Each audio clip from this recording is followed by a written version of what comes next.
다 같이 묵상 기도드리시겠습니다.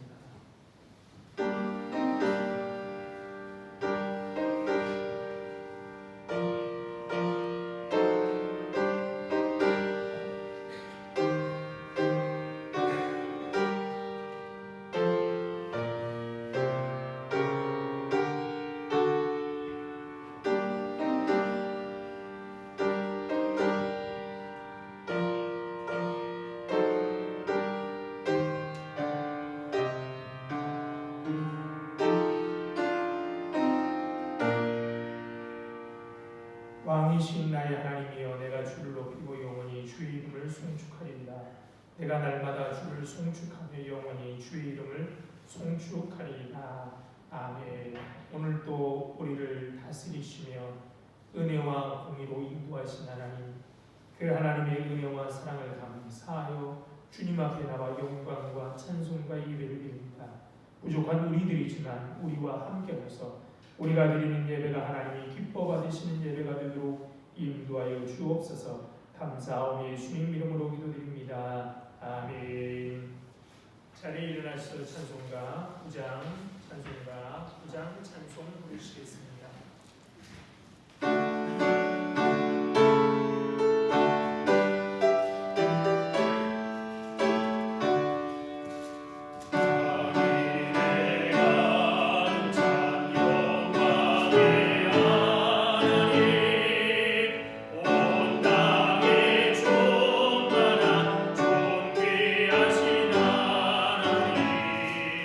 생명과 빛으로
교동문 22번 시편 37편 교독합니다.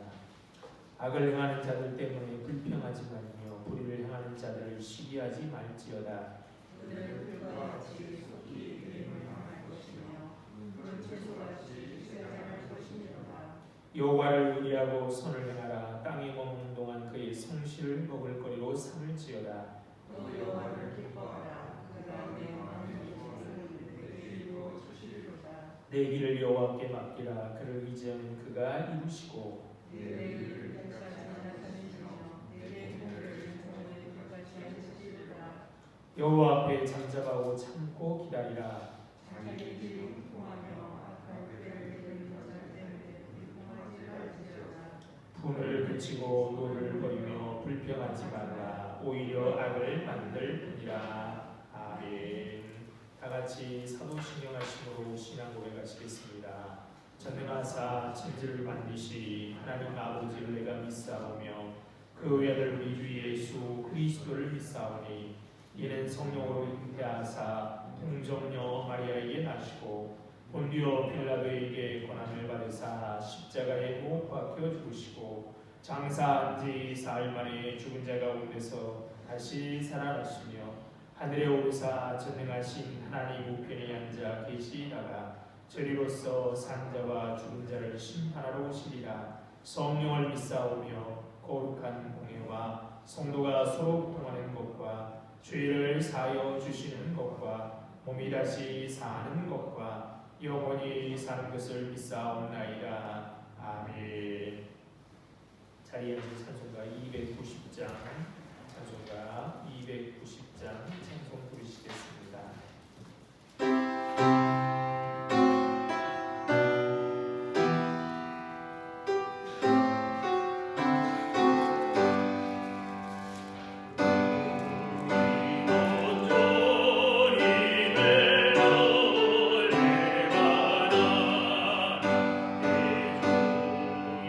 예수 여전히 날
사랑과 은혜가 넘쳐나신 하나님 앞에 저희가 예배하고자 모였사오니 저희를 기뻐 받아 주시옵소서.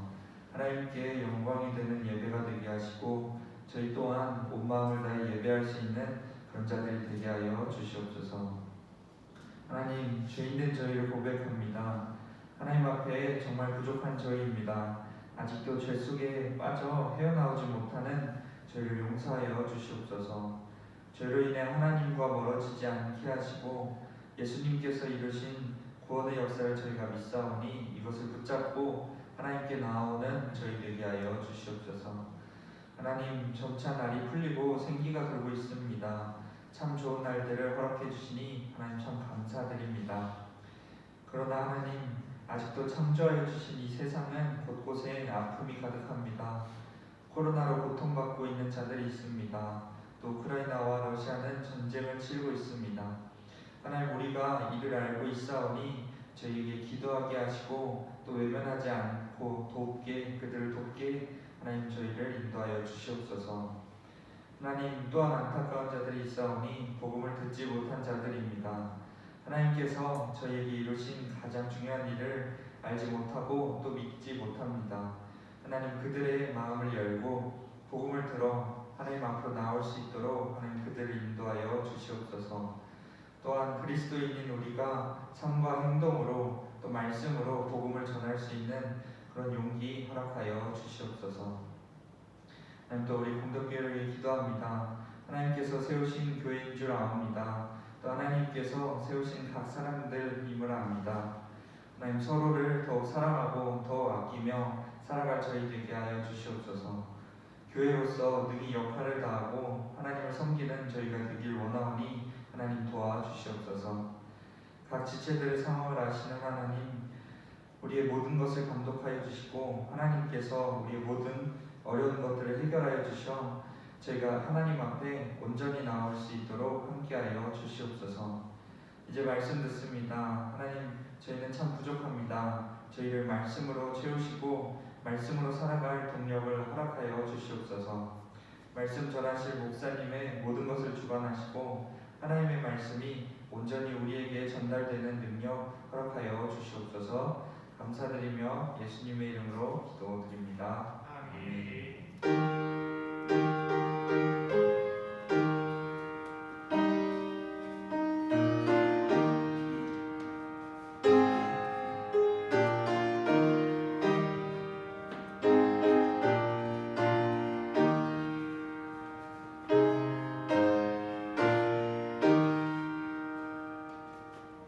하나님 말씀 보시겠습니다. 하나님 말씀은 마가복음 14장 12절로 26절에 있는 말씀입니다. 마가복음 14장 12절로 26절에 있는 말씀입니다.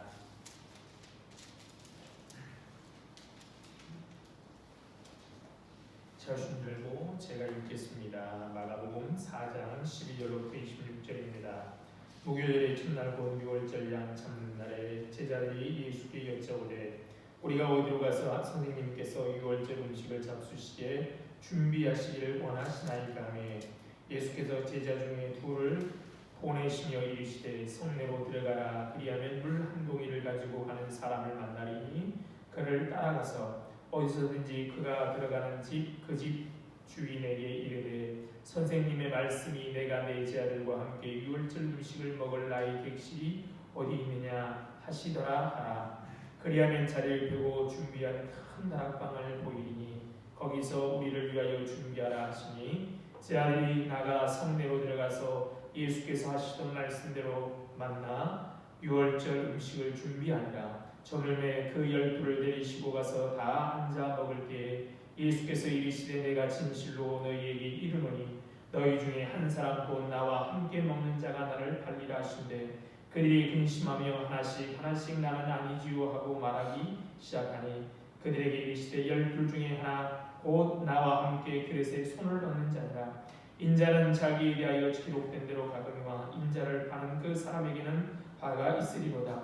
그 사람은 차라리 나지 아니하였더라면 자기에게 좋을 뻔하였느니라 하시니라. 그들이 먹을 때 예수께서 떡을 가지사 축복하시고 떼어 제자들에게 주시니 이르시되 받으라 이것은 내 몸이니라 하시고 또 잔을 가지사 감사기도 하시고 그들에게 주시니 다 이를 마시매 이르시되 이것은 많은 사람을 위하여 흘리는 나의 피 곧 언약의 피니라. 진실로 너희에게 이르노니 내가 포도나무에서 난 것을 하나님 나라에서 새 것으로 마시는 날까지 다시 마시지 아니하라 하시니라. 이에 그들이 찬미하고 감람산으로 가니라. 아멘. 주님의 은혜와 평강이 우리 가운데 함께 하시기 바랍니다. 완연한 봄 기운이 느껴지는 나날입니다.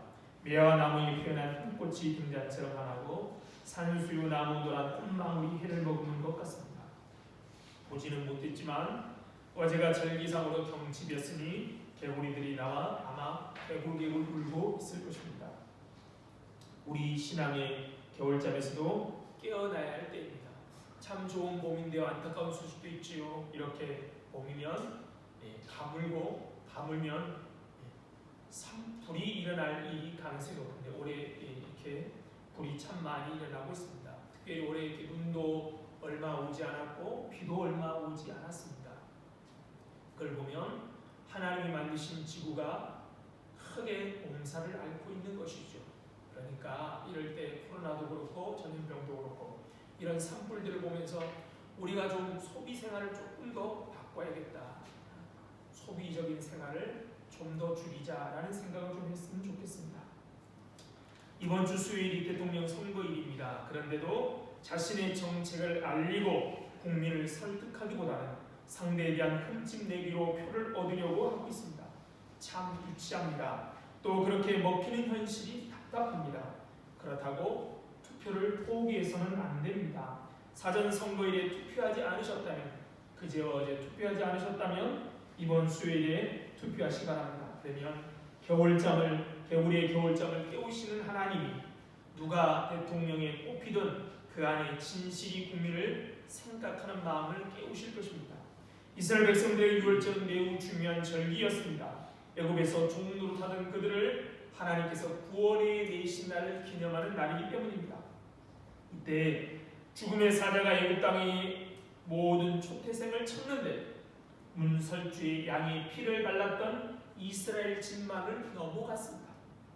그래서 재앙이 넘어갔다라고 하여 이날을 패스오버, 즉 유월절이라고 부릅니다.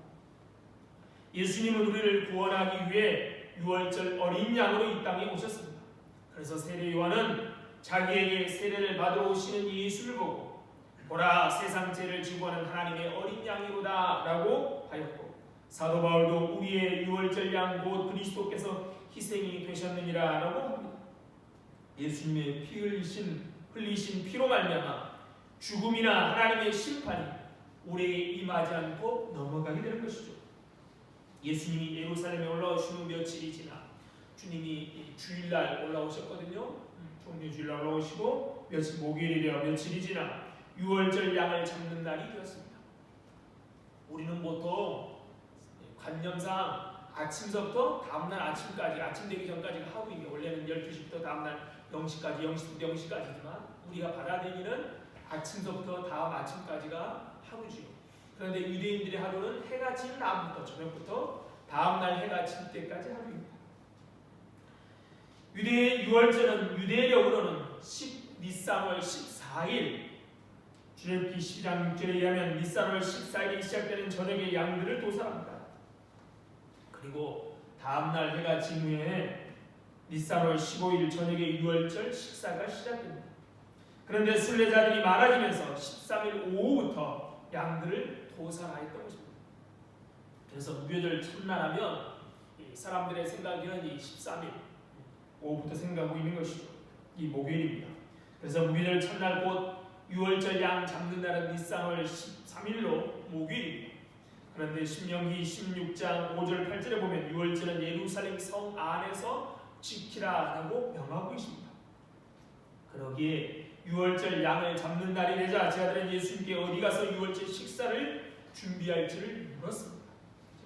앞에도 계속 말씀드렸지만 이 예루살렘에 많은 사람들이 모여서 다 수용할 수 없었죠. 그래서 유월절 절기 전에 오지만 유월절 전에는 밖에 우리 예수님은 베다니 가서 계셨는데요. 멀리 좀 가까운 곳에 좀 떨어진 곳에 가 있다가 이 유월절 양 잡는 유월절 되면 어떻게 해요?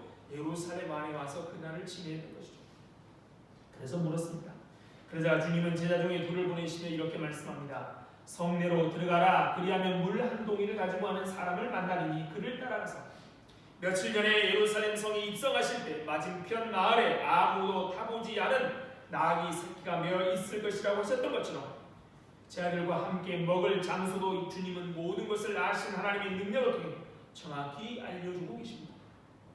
먼저 성 안으로 들어가라라고 했습니다. 그러면 물 한 동이를 가지고 가는 사람을 만난다라고 말씀합니다.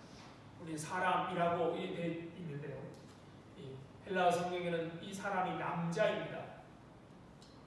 영어도 그렇지만 이 남녀가 확실히 구별되죠. 그래서 이 물동이를 가지고 가는 사람을 만날 것이다. 당시 물동이를 가지고 다니는 사람은 대부분 여자였습니다. 그렇기 때문에 쉽게 눈에 띄었겠지요. 그를 따라가 그가 들어가는 그 집 주인에게 예수님과 예수님의 제자들이 함께 유월절 음식을 먹을 객실이 어디 있느냐라고 물어보라는 겁니다. 그러면 그 집주인이 자리를 펴고 준비된 큰 다락방을 보여줄 것이니 거기서 유월절 음식을 준비하라고 하십니다. 제자들은 예수님의 말씀대로 방을 찾았고 저번에 나귀 주인처럼 다락방 주인도 예수님 일행을 위해 자기 다락방을 기꺼이 내놓았습니다. 그곳은 12제자와 예수님 일행이 함께 식사할 수 있는 큰 방이었고 식사할 수 있도록 자리가 펴져 준비되어 있었습니다. 거기서 유월절 음식을 제자들은 준비합니다. 전물자 주님은 제자들을 데리고 그것으로 가셨습니다. 다락방에 예수님과 12제자가 한 자리에 앉았습니다. 유월절은 즐거운 날, 자기들이 애굽에서 종 노릇하는 그들을 구원해신 날을 기념하는 기쁜 날입니다. 우리랑 똑같지는 않지만 광복절 같은 날이죠. 이 좋은 날에 제자들은 예수님께로부터 좋은 말씀을 듣기를 원했을 것입니다. 그런데 앉자마자 예수님은 제자들에게 청천벽력과 같은 말씀을 하십니다. 내가 진실로 너희에게 이르노니 너희 중에 한 사람 곧 나와 함께 먹는 자가 나를 팔리라. 너희 중에 나와 함께 먹는 자가 나를 팔리라 라고 얘기하십니다. 제자들은 깜짝 놀랍니다. 제자들의 당황스러운 모습은 12제자들과 주님이 함께 식사하는 모습을 그린 레오나르도 다빈치의 최후의 만찬에 나와 있습니다. 이 그림을 언뜻 보면 마치 평화로운 그림처럼 보입니다. 하지만 자세히 보면 그렇지 않습니다. 너희 중에 한 사람이 나를 팔리라는 주님의 말씀에 제자들이 일제히 놀라는 모습을 그려놓은 그림이기 때문입니다. 가장 특별한 것은 예수님을 반 유다의 모습입니다. 유다는 한 손에 돈 주머니를 들고 그 앞에 소금통이 넘어져 있어 소스라치게 놀란 걸 보여줍니다. 나머지 자들은 각자의 특징에 맞게 그려졌는데 베드로의 손에는 칼이 쥐어져 있습니다. 다른 자들은 저는 아니지요 라고 항변하듯이 손을 자기 가슴을 가리키거나 하늘을 가리킵니다. 또 무슨 뜻인지 몰라 당황해하는 제자들도 있습니다. 제자들 가운데 누군가 예수님을 배신하고 팔아 넘기려는 말씀에 즐거웠던 식사 자리가 순간 경색되고 말았습니다. 놀란 자들이 서로의 의심의 눈초리를 쳐다보며 근심스러운 표정으로 주님께 묻습니다. 나는 아니지요? 나는 아니지요. 제자들은 저마다 주님께 자신의 결백을 드러내고 싶었습니다. 그런데 예수님은 명확히 말씀하지 않으십니다. 식사라는 것은 평화, 신뢰, 형제의 증거입니다. 아무나 하고 식사하지 않지 않습니까? 그렇죠? 식사 자리에 초대한 사람은 나와 가까운 사람, 특별히 유대인들은 이방인들과도 식사하지 않았어요. 죄인들과 함께하지 않았어요. 그런데 자기에게 떡을 주었던 사람이 배반한다는 것은 비열한 것이죠. 식사 자리의 형제로 나는 당신을 형제로 생각합니다. 나는 당신을 신뢰합니다 라고 초대했는데 그런 사람을 배신한다는 것은 비열한 행동입니다. 그러니 나와 함께 먹는 자 12 중에 하나, 나와 함께 그릇에 손을 넣는 자가 주님을 배신한다는 사실은 제자들을 힘들게 하였습니다. 이것은 제자들 가운데 있다는 사실만으로 그들의 무죄를 증명해 주지 못한다는 것을 또한 의미하죠. 나는 아니지요. 나는 자신의 결백을 주장했던 자들, 물론 주님을 판 사람은 유다 한 사람이지만 모두가 예수님이 잡히는 순간 도망치거나 예수님을 부인하며 자기 했던 말에 책임을 회피하고 갑니다. 그들 모두 주님을 배신하는 것입니다. 자신의 안위를 위해서 말입니다. 유다를 비롯한 자들은 자신의 속을 깊이 성찰하지 못하고 나는 아니지요 라고 단지 그 자리를 회피하기 바쁜 것이죠. 오늘 우리들도 그렇지 않습니까? 나는 아니지요, 아니라고만 외쳤지 여전히 죄의 경계선을 넘나들고 있지는 않습니까? 자신의 안위를 위해 예수님을 배반하기를 반복하고 있지는 않습니까? 그러니 그 자리에 잠깐의 회피가 아니라 우리가 갖고 있는 모든 가능성 앞에, 주님의 평가 앞에 진정한 제자라면 이렇게 말해야 하는 것이죠. 그렇습니다. 주님, 제가 그렇게 살아보겠다라고 하지만 그렇게 살지 못했습니다. 주님을 그렇게밖에 대하지 못했습니다. 주님, 저의 안위를 위해서 내가 살아보겠다고 주님을 팔고 또 파는, 배신하고 또 배신하기를 반복하는 저를 용서해 주십시오. 이렇게 우리는 기도해야 하는 것이죠. 나는 아니지요 라고 회피하기보다 우리가 우리를 너무 잘 알지 않습니까? 당장 자신의 안위에 우리의 마음이 움직이는 우리들, 그런 우리를 용서해달라고 기도해야 되죠. 그런데 주님께서 제자들과 함께하는 마지막 식사자리에서 제자들 가운데 누군가가 주님을 배신하고 팔 것이라고 말씀하신 이유가 무엇일까요? 그렇죠? 우리는 늘 언제나 주님을 배신하는데요. 그런데 굳이 이 마지막 식사자리, 즐거운 자리, 앞으로는 제자들과 식사할 수 없는 마지막 식사자리 아닙니까? 그런데 굳이 이 배신한다는 것을 말씀하신 이유가 무엇일까요? 21절입니다. 인자는 자기에 대하여 기록된 대로 가거니와 인자를 파는 그 사람에게는 화가 있습니다. 예수님은 당신의 죽음이 성경에 기록된 대로 이루어짐을 보여주시기 위한 것입니다. 왜 말씀하셨느냐? 이 일은 성경에 기록된 대로 되는 것이다. 내가 팔리는 것 성경에 기록된 대로. 다른 말로 하면 주님이 바로 성경에서 예언하신 분이라는 겁니다. 요한복음 13장 19절에 보면 이렇게 말합니다. 지금부터 이 일이 이루어지기 전에 미리 너희에게 이름은, 그렇죠? 앞으로 되어질 일을 미리 이름은 이 일이 이루어질 때 내가 그인 줄 너희로 믿게 하려 합니다. 주님은 유다를 책망하기 위함이 아니라, 오늘도 주님을 배신한 우리를 책망하기 위함이 아니라 내가 누구인지 믿게 하려 하기 위함이라고 말씀합니다. 요한복음 13장 19절에 이렇게 말씀하시고 바로 이어서 오늘 본문에 있는 너희 중 하나가 나를 팔리라고 말씀합니다. 아직 일어나지 않은 누군가, 즉 가룟 유다인데요, 너희 중 하나가 나를 팔리라고 말씀하신 이유는 내가 그인 줄 너희로 믿게 하려고 말씀하셨다는 겁니다. 그 말씀대로 주님께서 제자에게 팔리어 십자가에 처참하게 죽임을 당하십니다. 그때 제자들이 겪게 될 당혹감, 망연함, 실망스러움을 무엇으로 표현할 수 있겠습니까? 죽은 사람을 말씀으로 살아나게 하신 분, 앞을 보지 못한 사람을 보게 하시고 듣지 못한 사람을 듣게 하시고, 바람과 바다가 그 말씀 한마디에 순종하고 모든 귀신이 두려워 떨던 그분이 그토록 처참하게 십자가 형틀에서 죽으셔야 했던 것을 무력하게 받아들일 수밖에 없었던 제자들의 마음이 어떻겠습니까? 그들은 다 흩어지고 말았습니다. 주님께서 3년 동감에 가르쳤던 그들 말입니다.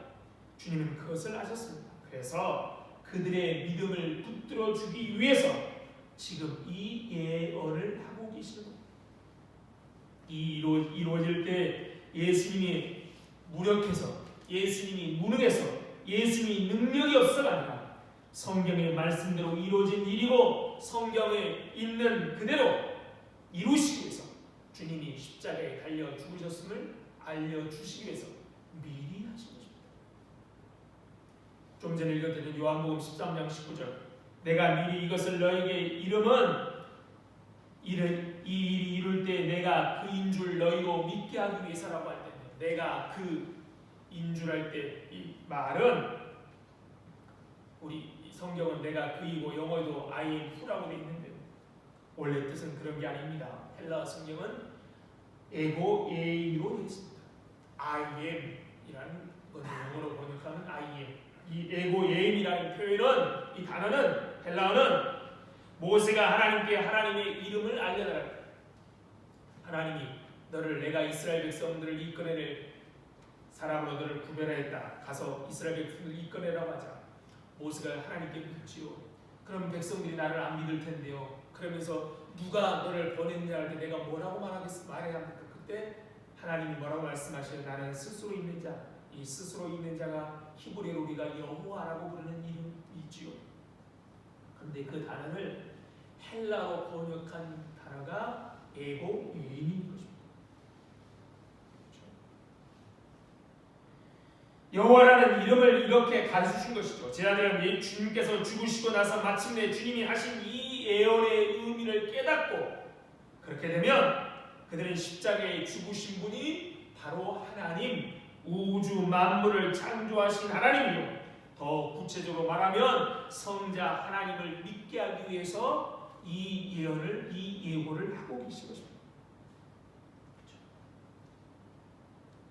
끊임없이 주님을 배반할 것, 주님은 알고 계셨어요. 가룟 유다가 배반할 것, 그리고 모든 자들이 등을 돌리고 그래서 끝내 주님이 십자가에 달려 죽으실 것을 아셨습니다.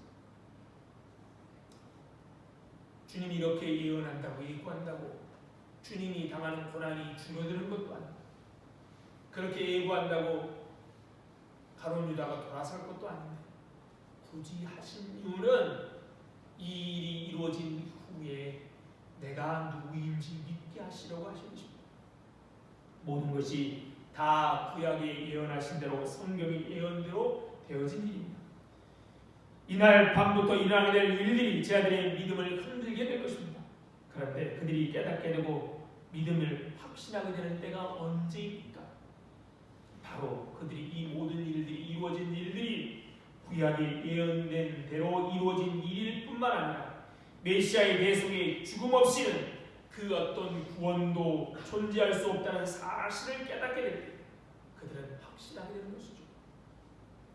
예수님의 죽으심으로 실망하여 고향으로 떠나가는 두 제자에게 부활하신 주님이 나타나셔서 구약 성경을 찬찬히 풀어주실 때 그 모든 말씀 바로 주님에 대한 말씀이라는 것을 풀어주실 때 그 제자들이 어떤 경험을 합니까? 엠마오로 가는 자들. 누가복음 24장 32절에 이렇게 말합니다. 그들이 서로 말하되 길에서 우리에게 말씀하시고 우리에게 성경을 풀어주실 때 우리 속에 마음이 뜨겁지 않으니 바로 믿음이 확신을 주시는 일을 위해서 주님은 제자들에게 미리 예언의 말씀을 하신 겁니다. 그렇죠? 예언의 말씀이었다. 주님이 죽으심이 구약의 성경에 기록된 대로였다는 것을 깨닫게 됩니다. 그분이 바로 성경에서 구약에서 예언하신 메시아 그리스도 구세주임을 믿게 하려고 이렇게 예언하신 것입니다. 그러나 예수님께서 이렇게 예언을 하신 이유가 이것만일까요? 이때 유다는 이미 예수님을 팔 생각을 가지고 대사람들이 가서 협상을 하였습니다. 하지만 주님께서 이 말씀하실 때 유다 자신에게 이것은 마지막으로 돌이킬 수 있는 기회였습니다. 유다는 주님을 팔기로 하고 기회를 엿보고 있었습니다. 얼마나 치밀했던지 이 제자들은 다른 제자들은 그걸 알지 못하지만 주님은 알았습니다. 주님은 인자의 자기에 대해서 기록된 대로 간다라고 하시면서 스승을 파는 제자, 인류의 구세주를 판 사람에게는 화가 있을 것이고 그가 차라리 태어나지 않으니 좋을 뻔했다라고 말씀합니다. 우리 마가복음에는 더 이상 기록되어 있지 않지만 마태복음에는 이 주님의 말씀이 위해 그때 유다가 이렇게 말합니다. 라비어 내니까 그는 방금 전에도 대제사장들에게 가서 선생님을 팔기로 하였고 그 기회를 노리고 있었습니다. 그런데 뭐라고 말합니까? 라비어 내니까 선생님 접니까? 그 사람이?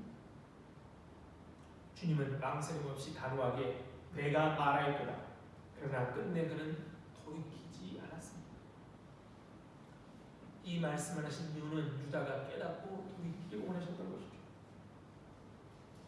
성경에 나오는 그 어떤 악한 사람도 기회가 없었던 것이 아닙니다. 하나님은 기회를 주시고 또 주십니다. 한 번도 아니고 계속해서 주십니다. 그런데 그들이 끝까지 거부하죠. 하나님은 오래 참으시지만 끝까지 참지는 않으십니다. 때가 되면 결국 행한 일에 합당하게 판단하십니다. 그에 걸맞는 악에 걸맞는 심판하시죠. 주님은 유다에게 돌아서기를 깨닫고 돌이키기를 원해서 또한 이렇게 하신 것이죠. 자신이 팔릴 것을 예고하신 예수님은 제 아들과 이제 식사를 하십니다. 예수님과 제 아들이 나누었던 최후의 만찬은 단순히 죽음을 앞두고 나누는 마지막 식사 정도가 아니었습니다. 예수님께서는 떡과 포도주를 취하시고 축사하신 후 제 아들에게 나눠주시며 식사 때의 떡과 포도주를 자신의 다가올 고난과 죽음을 연결시키십니다. 그러나 겉으로 보기에는 암울하고 슬픈 일이지만 팔릴 것을 예고하고 당신의 몸과 살을 우리에게 주실 것, 죽음을 예고하시고, 그래서 암울하고 슬픈 일이지만 놀라운 은혜, 그로 인해 누리게 되는 기쁨, 자유, 그 속에 숨겨져 있습니다. 예수님 먼저 떡을 떼십니다. 이 떡은 무교병, 무주고 없는 병이지요. 예수님은 떡을 가지다 축복하시고 제 아들에게 주시면서 이것은 내 몸이다 라고 말씀하시고 떡에 대한 유대인들의 정통적인 축사의 새로운 의미를 부여하십니다. 주님이 이 당시 사용한 언어가 무엇일까요? 히브리어도 헬라어도 아닙니다. 이 당시 유대인들이 사용했던 팔레스타인 지역이 사용했던 주 언어는 아람어입니다. 몸에 해당하는 아람어는 자신을 뜻하므로 이것은 내 몸이라 하신 것은 이것은 내 자신이라는 것입니다.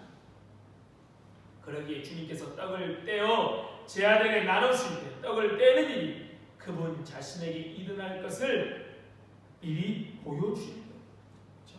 떡을 떼듯이 내 몸이 찢길 것을 보여주십니다. 또한 제 아들에게 주어진 떡은 예수님의 순환이 단지 고통으로만 그치지 않고 그들에게 유익되고 또는 생명을 또한 자기의 생명을 많은 사람들에게 제공하게 하심을 또한 상징합니다. 예수님께서 당신 자신을 가리키시며 나는 생명의 떡이라고 말씀하셨습니다.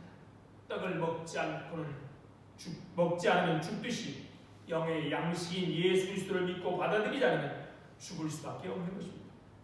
이어 포도주 잔을 들어 축사하신 후에 예수님은 잔을 제 아들에게 나누어 주십니다. 제 아들이 잔을 돌려 다 마신 후에 주님께서 이렇게 말씀합니다. 이것은 많은 사람을 위하여 흘리는 나의 피, 곧 언약의 피입니다.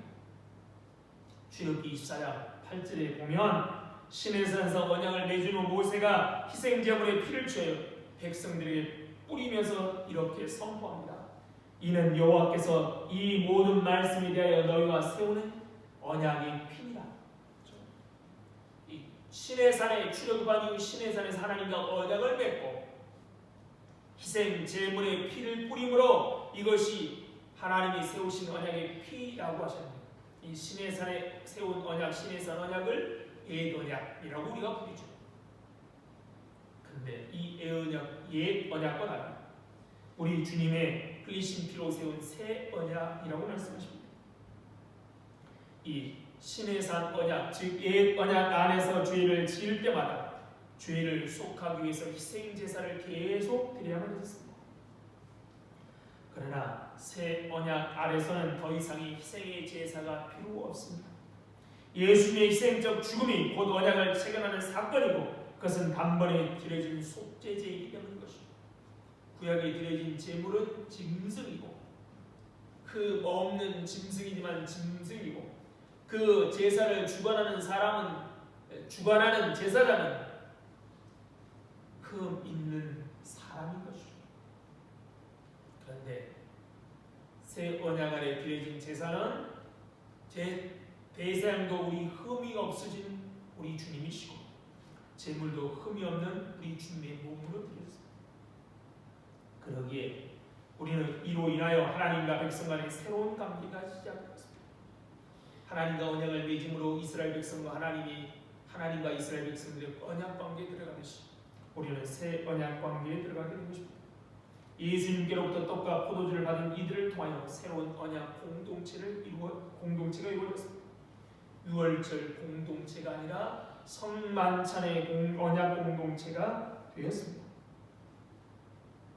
예루살렘에서만 이루어지던 유월의 만찬이 아닌 유월절의 만찬은 온 세상으로 그 식탁의 교제로 우리를 주님은 초청하고 계십니다.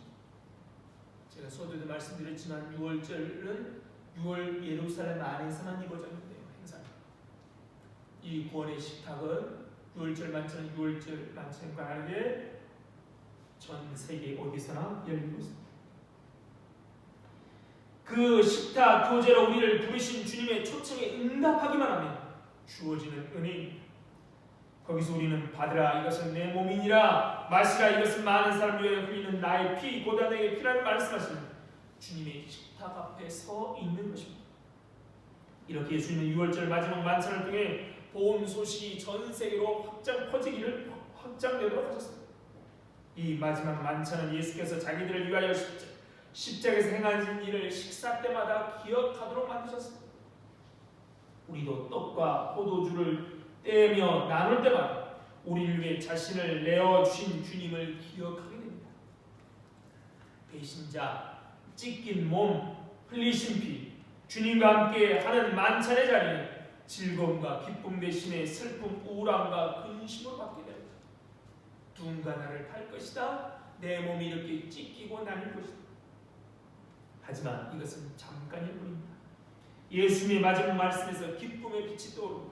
25절입니다. 진실로 너에게 이르노니 내가 포도나무에서 난 것은 하나님 나라에서 새 곳으로 마시는 날까지 다시 마시지 않는다. 끝이 아니라는 거죠. 다시 마시는 날이 있다는 겁니다. 예수님은 자신의 죽음이 하나님의 섭리 가운데 있는 구원의 목적임을 확고하게 믿으셨습니다. 주님은 이 죽음이 많은 사람 위한 계속적 죽음이라는 것을 아셨습니다.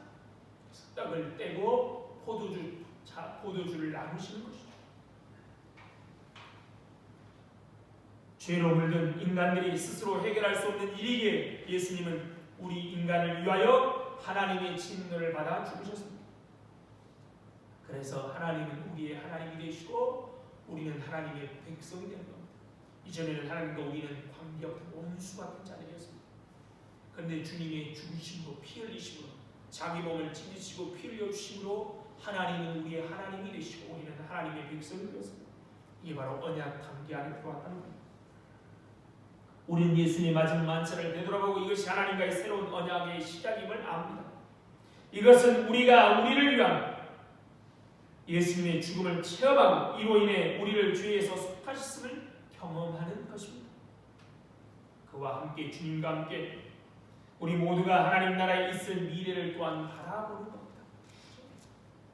성찬 마지막 우리 주님의 만찬을 바라보면서 그것이 우리를 위한 죽음이었음을 바라볼 뿐만 아니라 우리는 또한 미래 하나님 나라에 함께할 만찬을 바라보고 있는 것입니다.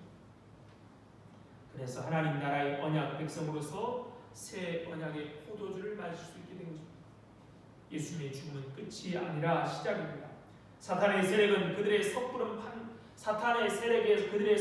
판단과는 달리 그들은 주님의 발 앞에 무릎을 꿇게 될 것입니다. 주님이 고난받고 죽으셨지만 부활하시기 때문입니다. 28절에 보면 그러나 내가 살아난 후에 너희가 먼저 갈릴리로 가리라. 이것이 우리 모두가 예수 그리스도를 인하여 품게 되는 소망의 부활 소망인 것이죠. 끝난 게 아닙니다. 잔을 떼어줌으로 떡을 떼고 잔을 나눔으로 주님이 죽음으로 끝나는 게 아니죠. 하나님 나라를 다시 마실 날 주님이 부활하시는 겁니다. 갈릴리에서 보겠다라고 말씀합니다. 그곳 갈릴리로부터 시작된 복음의 역사를 사탄은 어떻게든 저지하려고 했지만 고난을 넘어 온 세계로 확장되었습니다.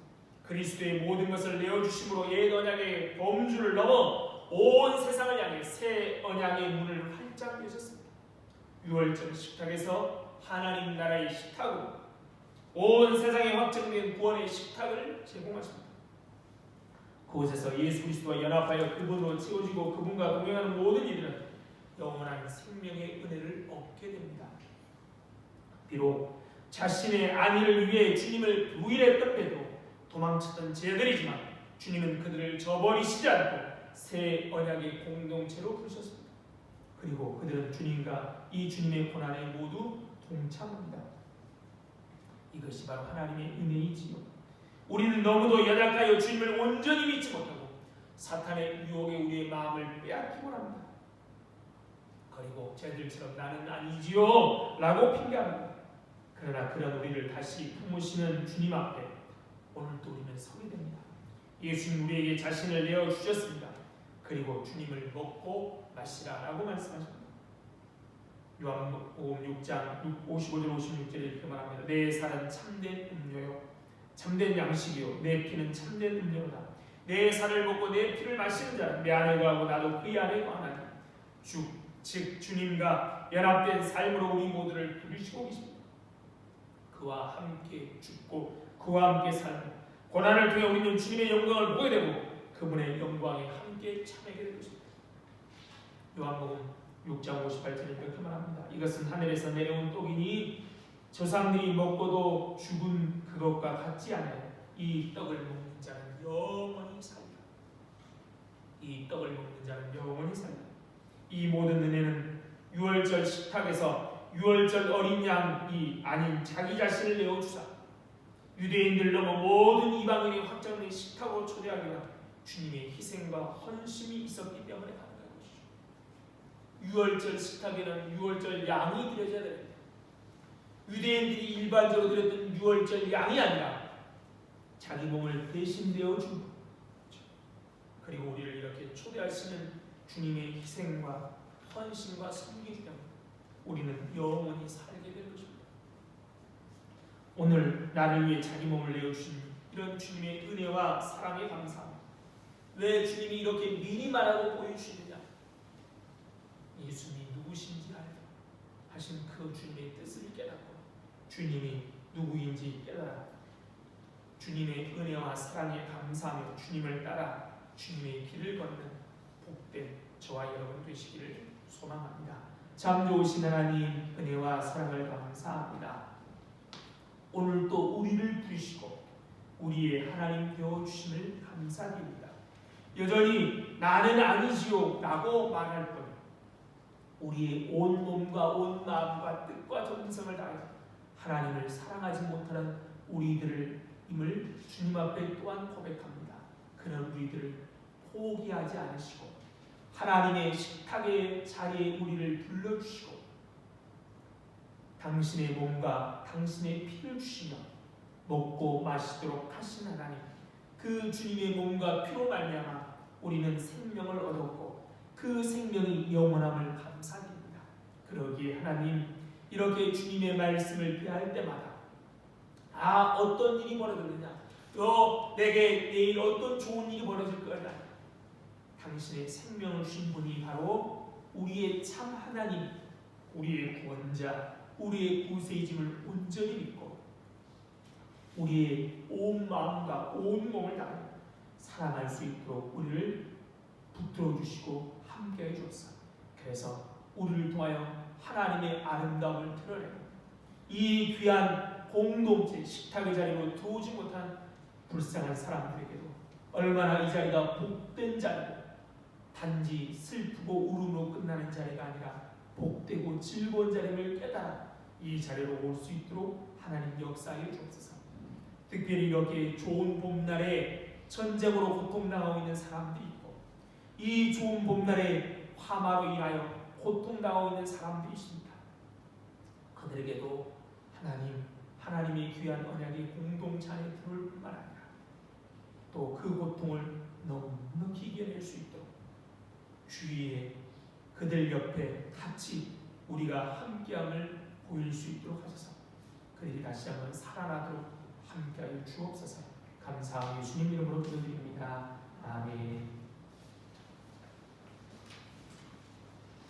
찬송가 317장 찬송 부르시면서 준비하시는 분 계시겠습니다.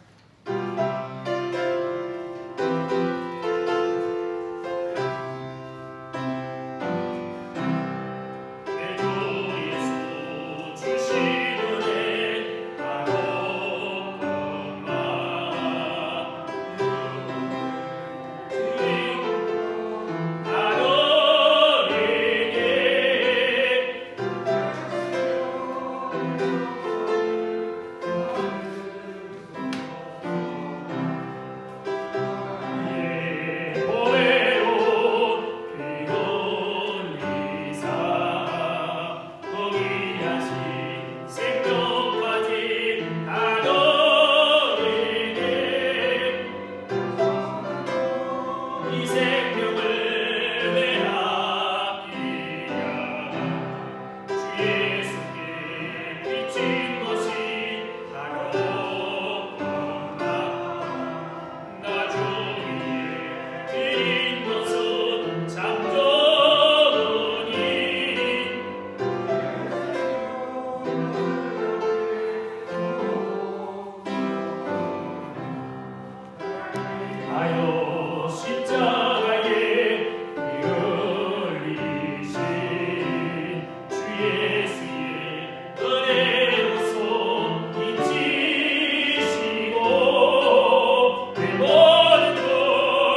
좋으신 하나님 은혜와 사랑을 감사합니다. 오늘 또 우리를 사랑하여 당신을 주신 하나님, 그 하나님의 은혜와 사랑을 감사하여 오늘도 주님 앞에 귀한 물질을 드립니다. 이 물질과 함께 우리들을 받아주셔서 하나님 나라의 귀하고 아름다운 일에만 사용하여 주옵소서. 물질이 없어서 건강 때문에, 사랑이 없어서, 무엇보다도 믿음이 없어서 하나님의 영광을 가리지 않도록 미리미리 넉넉하게 채우셔서 하나님께 영광을 돌리며 살아갈 수 있도록 복 주옵소서. 이렇게 좋은 봄날에 씨를 뿌려야 할 봄날에 우리의 씨가 없어서 염려와 고통 속에 있는 사랑하는 성도들이 있습니까?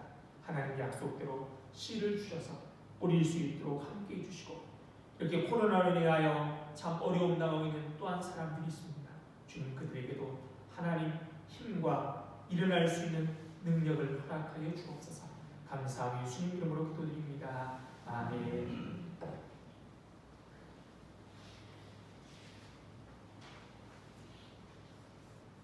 코로나 확진자 수가 많죠. 우리 교인들도 코로나에 확진되고 있습니다. 너무 많으니까 안 걸리는 게 참 감사한 일이고요. 걸리기 아주 쉽습니다. 그러니까 관리 잘 하시고 안 걸리도록 하시고, 걸려도 또 잘 처방을 따라 잘 움직여서 빨리들 회복되기를 바랍니다. 이번 주 수요일은 대통령 선거일입니다. 하나님이 일하시기에 우리는 최선을 다하면 되는 것이죠. 그래서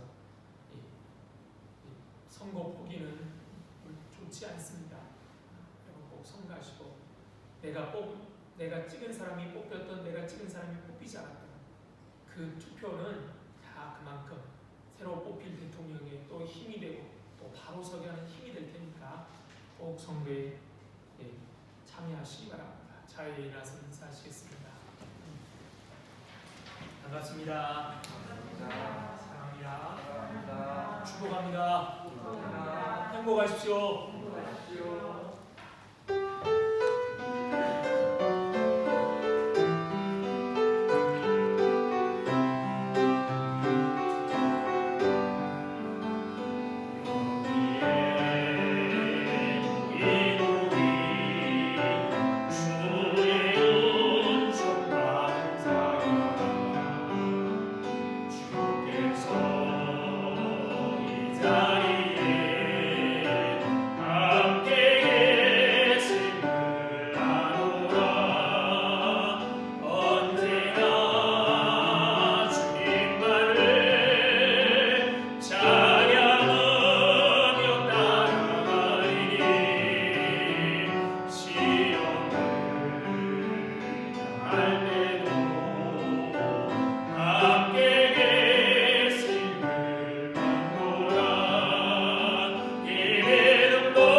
하나님 아버지의 다함 없으신 사랑과 성령님의 교통하심이 오늘도 우리를 위해 당신의 몸을 내어주신 그 하나님의 은혜와 사랑을 기억하고 감사하며 그 새로운 생명을 받은 사람답게 살기로 다짐하는 이 자리에 모인 모든 성도들 위해와 그들의 가정과 건강과 하는 일 위해 그리고 우리 공동교회 위해 이제부터 영원토록 함께 있을지어다. 아멘.